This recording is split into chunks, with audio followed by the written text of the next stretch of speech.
आपल्याला विधानसभेसाठी मतदान करायचं आहे।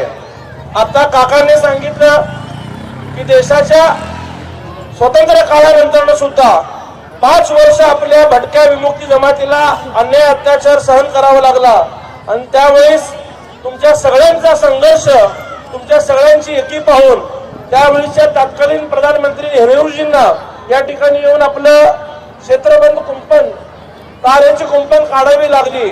म्हणजे सांगायची गोष्ट इतकीच की वारंवार आपल्या समाजावर आजपर्यंत अन्याय होत गेलेला आहे आणि त्याचा कुठेतरी वाचा फोडण्याचं काम आपल्या समाजातील आजपर्यंतच्या लोकांनी केलं। आज सोलापुरात आडम मास्तरांच्या घरकुलला मंजुरी देताना कधीच नरेंद्रजी मोदी साहेबांनी किंवा देवेंद्रजी फडणवीस साहेबांनी बघितलं नाही की अमुक हा पक्ष आमदार एका कम्युनिस्ट पक्षाचा आहे का। त्यांनी बघितलं की हे घरकुल योजना आमच्या सोलापूरच्या लोकांना मिळत आहेत। पक्षाची विचारधारा बाजूला ठेवून त्यांनी त्या रेनगरच्या घरकुलला मंजुरी दिली, परंतु काम करून घेतलं, उद्घाटन झालं। उद्घाटन नंतर लोकसभेला आडम मास्तर दुसऱ्या पक्षाला काँग्रेसला पाठिंबा दिले। काँग्रेसने त्यांना निवडणुकीचं चॉकलेट दिलं आणि आता काँग्रेसची निवडणुकीची वेळ संपल्यानंतर आज विधानसभेला माकप आणि काँग्रेस एकमेकाच्या विरोधात भांडत आहेत। आज सांगण्यासारखं इतकंच आहे की काम एकाकडनं करून घ्यायचं आणि नंतर दुसऱ्या पूर्व द्यायची ही वृत्ती काही लोकांची आहे। परंतु भारत जाधव साहेबांसोबत भारतीय जनता पार्टी, चंद्रकांत दादा पाटील हे सातत्याने भक्कमपणे उभे आहेत। त्यांची तळमळ आहे की तुमच्या सगळ्यांना ही घरकुल योजना पूर्ण झाली पाहिजे। आदरणीय गृहनिर्माण मंत्री अतुलजी साहेब सुद्धा बारकाईने आपला प्रकल्प पूर्णत्वास कसा जाईल यासाठी प्रयत्न करत आहेत। मी काका आपल्याला जबाबदारीने सांगतो की आपण मोठ्या संख्येने इतके लोक जमलात, मला आमदार करण्यासाठी प्रयत्न करतात। आपल्या आशीर्वादाने आपण मला आमदार म्हणून काम करण्याची संधी द्या।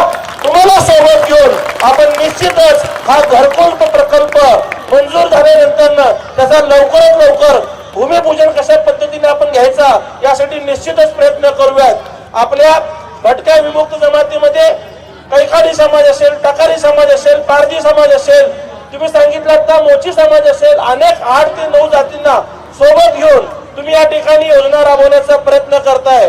भारतीय जनता पार्टी कधीही विकासाची योजना राबवताना जात पात बघत नाही, सरसकट सगळ्यांना योजना देते। आपण सुद्धा सगळ्यांचं कर्तव्य की एक संघपणे आपण भारतीय जनता पार्टीच्या पाठीशी राहिलं पाहिजे। परंतु आज सोलापुरात काय होतंय, एमआयएम सरकार एक जातीवादी पक्ष, एमआयएम सरकार एक देशद्रोही पक्ष, एमआयएम सरकार एक राष्ट्रद्रोही पक्ष ज्यावेळेस या शहर मध्येला निवडणूक लढवतो तेव्हा काही लोक एमआयएम साठी एकवटतात। मग मला असं वाटतं की एकीकडे तुम्ही मदत घेताना भाजपाची घेता, लाडक्या बहिणीचे पैसे घेताना भाजपाने सरसकट सगळ्यांच्या खात्यावरती पैसे पाठवले। भाजपाने कधी महायुतीने बघितलं नाही की हे पैसे अमुक एका जातीच्या महिलेला जात आहेत का अमुक एका धर्माच्या महिलेला जात आहेत। त्यांनी दिवाळीची ओवाळणी म्हणून आदरणीय फडणवीस साहेबांनी सरसकट तुमच्या खात्यावरती 7,500 रुपये पाठवलेले आहेत। त्यामुळे आता मतदान करताना आपल्या प्रत्येकाची जबाबदारी आहे की आपण फक्त आणि फक्त भारतीय जनता पार्टी आणि महायुती जे महायुतीचे चिन्ह असतील ते डोळ्यासमोर ठेवून आपण मतदान करायचं आहे। आज या भागात त्यांनी 15 वर्ष लोकप्रतिनिधी म्हणून काम केलं, त्यांनी आमदार म्हणून काम केलं। आज जे खासदार म्हणून या पदावरती काम करतात त्या ताई म्हणतात की हे 1500 रुपये लाच आहे। तर तुम्ही सगळ्या महिलांनी आता पेटून उठलं पाहिजे आणि ठरवलं पाहिजे की एकीकडे महाराष्ट्राचा लाडका भाऊ देवेंद्रजी फडणवीस साहेब तुम्हाला 7,500 रुपयाची दिवाळीची ओवाळणी पाठवतो आणि ह्याच ताई त्या ओवाळणीला लाच म्हणतात। अशा लाच म्हणणाऱ्यांना आपण धडा शिकवला पाहिजे। आपण सगळेजण एक संघ भारतीय जनता पार्टीच्या पाठीशी राहिलो तर फडणवीस साहेबांनी गवाही दिली आहे की महायुतीचं सरकार आल्यानंतर 2100 रुपये प्रत्येकाच्या खात्यावरती येणार आहेत। आज 2100 रुपये म्हणजे माता भगिनींनो वर्षाला 25,000 रुपये होतात। या 25,000 कोणाच्या घराचं लाईट बिल, कोणाच्या घराचं भाडं, कोणाच्या मुलाच्या शाळेच्या फी, छोटी मोठी मदत आपल्याला या सरकारकडनं इतक्या भक्कमपणे सुरू आहे। तर ह्या मदत देणाऱ्या सरकारच्या पाठीशी आपण भक्कमपणे राहिलं पाहिजे। आज